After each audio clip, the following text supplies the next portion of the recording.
Hi players, bonjour from Paris, my name is Asaf and welcome to my channel Easy Board Games. Today I'm going to show you how to play Tipping Point Earth 2053 that was designed by Dario Reinhardt and Fabian Fischer. Before we're getting started, I just want to tell you that this is actually a prototype, so the final version of the game will probably be a little bit different than what you're going to see over here. As always, if you learned something new or saw something that you like, consider subscribing to the channel or just liking and commenting on the video. Ready to see how it goes? Let's go to setup.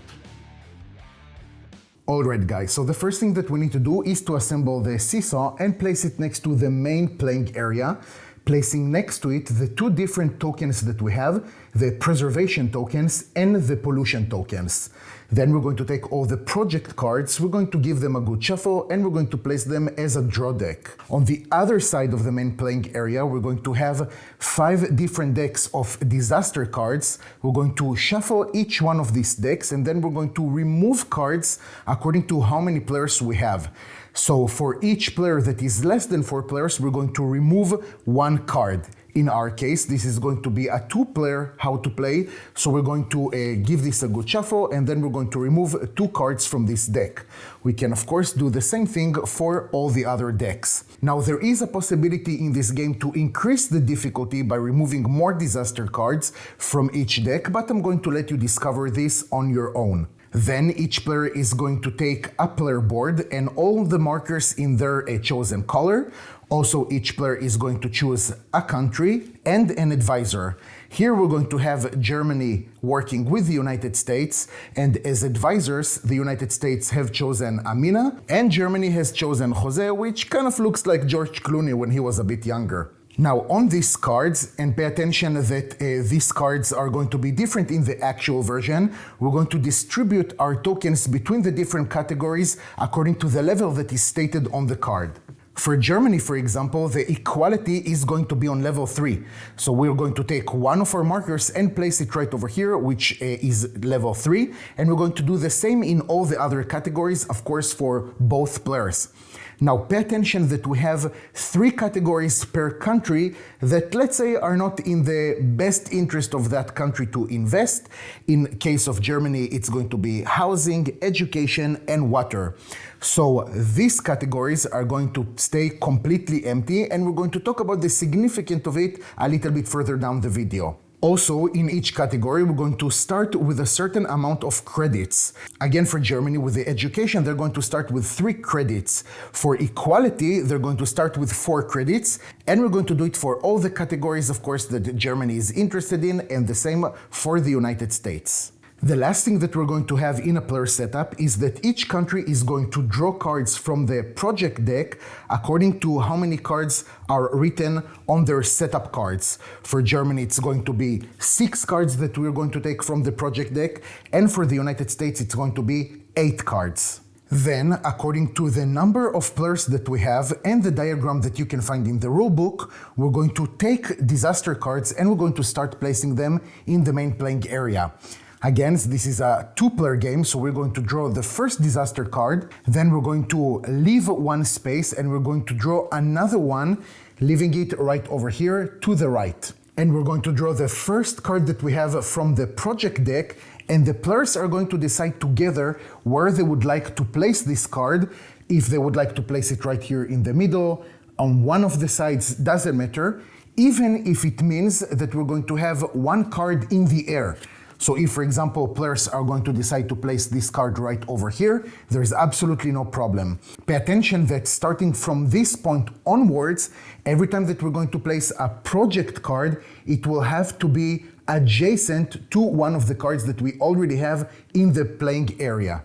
After we have finished the setup, we can take these cards and turn them to the other side, where basically we have the steps of the game written on them.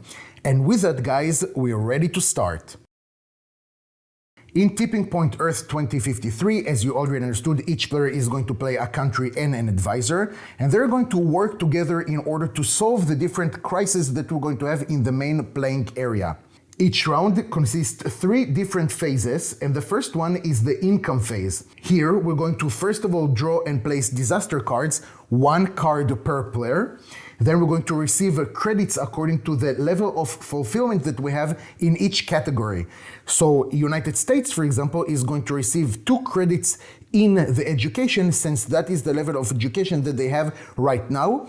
Later during the game, the different tokens will be able to move up and down on that track, and that is according to different things that we're going to achieve on the main playing area. The next phase, which is the project phase, is the meat and bones of Tipping Point, and this is where players are going to take turns playing the different project cards that they have in their hands. By playing these project cards, they're going to receive different bonuses, also credits and synergy bonuses that we'll see in just a few more minutes. And with that, they're going to try and solve the crises that are still active on the playing area. The last phase is the end of the round, where if we have unresolved crisis cards, we're going to add pollution tokens to the seesaw. In Tipping Point, we're going to have 1 winning condition and 1 losing condition. All players are going to lose together if at some point the seesaw is going to tilt completely to the side of the pollution. On the other hand, all the players are going to win if all the preservation tokens have been placed on the side of the seesaw. In this phase, we're going to have 3 steps, but since this is the first turn of the game, we're going to skip all of them. But just in case, if this was the second round or a future round after that, the first thing that we need to do is to draw and place the disaster cards. So we're going to draw the amount of disaster cards according to the number of players, and we're going to place them wherever we want, as long, of course, as it's not already adjacent to another disaster card. Then we're going to receive credits, so that is the amount of credits that we have according to which level do we have in each category. For example, right over here in equality, since the level that Germany has in this category is 3, they're going to receive 3 credits. So we're going to take 1 token over here and we can place it just like this. Then each player is going to draw 3 project cards, but again, we already have them from the setup of the game, and we're moving on to the project phase. So let's kick it off with an example and say that the United States is the first player, so they will play 1 of the project cards that they have.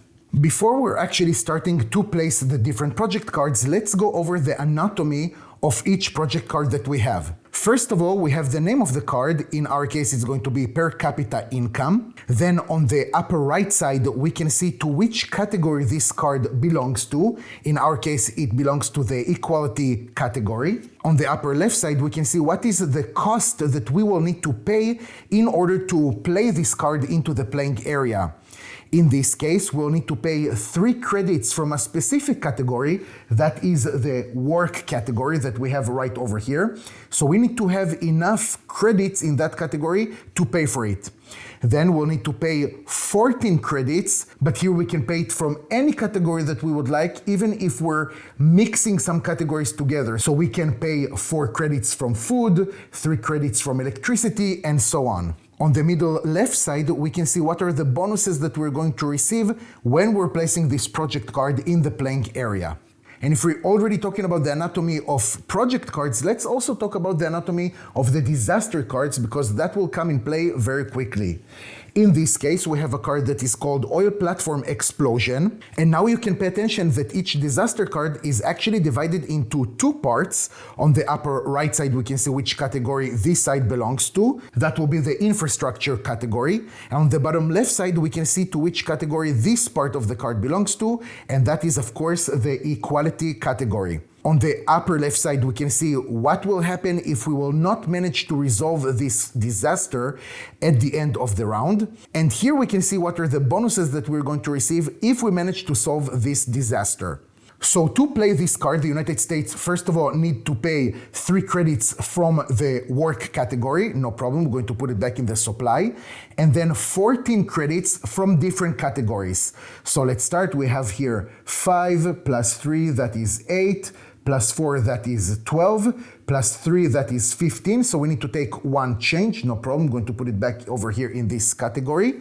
And all of this we can put in the supply. Now they can play this card orthogonally adjacent to any other card that we already have in the playing area. Now probably it will be in our best interest to place it just like this, and I will explain to you why. As we can see, we have the category of equality, and over here adjacent to it, we also have the same category. It is, of course, also color-coded, so it's a little bit easier to detect. Now, when you're doing something like this, you're going to receive something that is called a synergy bonus. A synergy bonus, as we can see on the advisor's card, means that we're going to receive 1 credit in that specific category. So we're going to take 1 credit from the supply and we're going to place it right over here, since this is the same category as the card. Now it's time to receive the bonuses that we have over here, and I'm actually going to start with this one that we have below. Now in each bonus we have an option. Either we're going to push a specific marker 1 step up and receive some bonuses from that as well, or we're going to flip one of the project cards that is already in the playing area to the other side, and soon you'll understand why I would like to do it. So again, starting with this one, we can of course push up any marker that we would like, right? We have here all the colors. So I think the best example that I can give you is going to be right over here with the work category. If I'm going to push it 1 step up, first of all, since now we have this icon that corresponds to the pollution, I will need to take one of the pollution tokens and place it in the seesaw. When I'm placing a pollution token, first of all, you need to understand that we're going to start from the middle and from inside going outside. So the first token will have to go over here or over here. Later, when we're going to place some of the preservation tokens, it's actually going to be again from the middle, but starting from outwards going inwards. So now let's place this one right over here, just to make sure that we already executed this one. Now we're going to look at the 2 categories that are adjacent to the category where we pushed our marker 1 step up. If we have an adjacent category with a marker, and this marker right now is going to be in the same position or actually higher, so if this was the situation and we're going to push it forward, then we're going to receive the bonus that we can see right over here in the middle. Since this is really not the case, we're not going to receive the bonus that we have from this category, which is the education. On the other side, we see that we don't have a marker, and that is actually considered like we would have had a marker at the highest level. So that means that from here we are going to receive the bonus. We have here a few bonuses that we can see between the categories. Starting with this one, this means that we can draw cards. How many cards? We're going to go to the number that we have, and that will tell us how much cards we're going to draw. The same for receiving credits, the same for removing pollution tokens with this icon that we have over here. And this icon means that we're going to put some influence on one of the face down project cards that we have in the playing area. So again, we're going to receive 2 influence. Why 2? Because this is the number that we have right over here. And then we're going to take 2 of our markers and we'll be able to place it on any card, even multiple cards that have this symbol right over here, which represent, of course, the influence. Both of them correspond to each other. Now, before I'm doing that, but at least now we understand what does it mean, I would like to take you over here to the first bonus and talk about the different option that we have when we need to receive this bonus. The different option that we have is to flip face down one of the project cards that correspond to that category. So if we would have done it with this one, it doesn't matter because this corresponds to all the types of projects that we have. But with the first bonus, we can flip actually only the equality project cards. In our case, it's going to be super simple because we have only 1 card. So just for the fun of it, let's say that we actually did this one first. That will allow us to take this card and flip it face down. And now that we need to take the bonus of the influence from the second bonus, we will play 1 influence over here and 1 influence over here. Why would I do that? Because these are the conditions that will help me later to actually resolve the different disasters that we have. After United States have played their turn, we're going to move on to Germany, and let's see one more turn just to make sure that we understand what's going on. Germany decides to play this card that is called monetary reform. So again, let's see what is the price that we need to pay. That is 14 credits from any category that we would like. So we're going to take 4 from here, plus 3 that is 7, plus 3 that is 10, plus 4 that is 14. So that basically means that we have paid everything that we need. Then we're going to choose where we would like to place this card and to take the corresponding bonuses. So we're going to place this card right over here, and I really think that with this example, everything will connect for you guys. So let's start with this bonus, and we already remember that one of the options that we have is to flip a project card face down from that specific category. No problem with that, because we have here the same category. We're going to flip it face down, but just remember the bonus that we have over here. We're going to push up one of the markers, and it doesn't matter which one, because we can choose any category that we would like. So let's do this as the first step, and now we're going to go back over here to the player board, and Germany decides to push the electricity one step up. So right over here, we don't see the iconography that tells us to put some of the pollution tokens in the seesaw, so we're good to go, no problem. And also, we're going to receive the bonus not from here, right? Because the marker is not equal or higher, it's actually lower. So we're not going to receive bonus from this category. But over here, we can see that Germany does not have a marker in the water category. So again, it's considered to be like we would have had a marker in the highest position. So we're going to receive the bonus that we have between these two categories. As you can see, that is influence. How much influence is written right over here? It's going to be 1 influence. So Germany is going to take one of their markers, and they're going to put it on one of the project cards that is flipped face down. They're going to decide to place it right over here, because in order to fulfill this disaster card, we need to make sure that we have influence according to the number of arrows that we have over here. In the final game, it's going to be a little bit with a different iconography to the sides that it shows. So we have 1 influence to this side, check, no problem. And we have 1 influence over here, again, check, no problem. Since now we're actually fulfilling all the needs to resolve this disaster card, we're going to remove this influence. These influence markers are going to go back to the player's supply, and we're going to flip this disaster card face down to show that is resolved. Not before we're going to take the bonus that is written over here, and that is to place 2 of the preservation tokens in the seesaw. So let's first of all do that. And again, remember that we're going to start in the middle, but with the preservation tokens, we're starting from the far side going inwards. And also every time that you're placing tokens, doesn't matter if it's pollution tokens or preservation tokens, we're going to place it row by row. So I will not be able, for example, to put 2 tokens like this. I will actually need to complete row by row. So this one will have to go over here. Now we can flip this card face down, and Germany has finished their turn. And this is how the game is going to continue turn after turn until all players have passed. Now, here we're seeing kind of basic examples when cards need only 1 influence to be resolved, but pay attention that we're going to have different disaster cards that have different requirements in order to be fulfilled and resolved. Here, for example, with lobbying, it's true that we need only 1 side with influence, but that side will need to have 3 influence. So if, for example, this was the disaster card right over here, 1 influence is not enough to resolve it. We need over here 2 more influence, only then to resolve this disaster card. At the end of the round, we're going to check if we still have disaster cards that we haven't managed to resolve.